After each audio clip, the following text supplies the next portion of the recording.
Senator Markwayne Mullin of Oklahoma joins us now. And sir, it's good to have you on. I think we're seeing why deep cuts to government are going to be basically impossible until we're forced to do it by a bankruptcy like we had in Argentina. Well, I actually have said that multiple times. Congress is really good at working on deadlines. Yeah. I will tell you, with President Trump's leadership, we have cut. You know, if you look at OBBB, one big beautiful bill, you know, there was 1.6 with redefined definition from CBO, another 400 billion, so nearly $2 billion in deficit reduction. But that's a drop in the bucket. And when you start talking about, you know, that was reconciliation. We start talking about rescission. You were almost right on the percentage. It's actually 0.001%. 0.0. So you're talking about we're talking about $9 billion here, which is a drop in the bucket compared to our overall budget. And we find ourselves really people being passionate, other senators being extremely passionate about projects that they've been working on for years. Some of them have been working on for decades.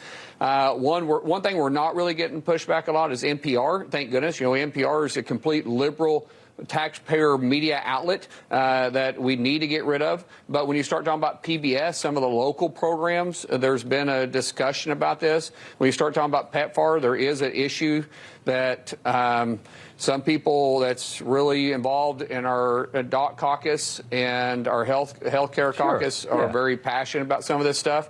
I get it. I understand it. But there's still room for waste to cut out there. It's just, to me, it's just when you create anything in government, you're going to create some faction of people that are going to become reliant on it. And then when you talk about taking it away, it's going to screw with some constituency that has lobbyists, that has some kind of power that can fight to keep it. And that's why government can just never be made smaller. And it's just hilarious to watch how hard you guys had to work to cut $9 billion, which, as you said, is a grain of sand. I mean, and that's the other scary thing is that $9 billion is such a small amount of the money that we spend every year, because $9 billion is an ungodly amount of money to any normal person. It is, but that's how ridiculous and you get numbed, because we talk about in trillions and billions and millions are literally, they say that's rounding dust. But here's the real issue that we're dealing with. President Trump has led from this.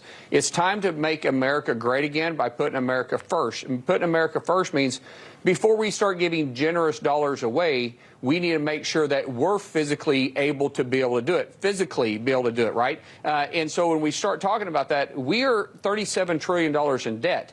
You start counting the pennies, you'll eventually find yourself out of debt. You don't just have to start looking at the big ones. You need to be looking at the big, easy stuff to find, to cut, which we did that. A lot of that we did through reconciliation. Rescission is one of those things we just start slicing, taking little slices out of the bucket. Doge exposed a lot of this stuff. I mean, for instance, some of the stuff we're cutting, it's $1 million for voter ID in Haiti, right? Now, mind you, the people who are paying for that were the Democrats that wanted that in there. These are the same Democrats that don't want voter ID inside the United States, but they want it in Haiti.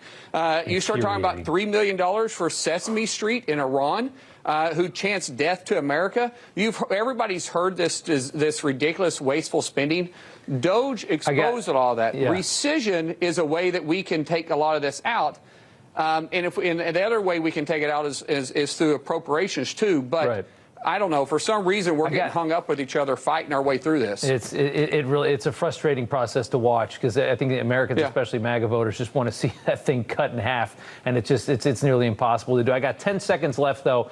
As far as future bills, reconciliation bills this year, are you optimistic that further cuts can be made?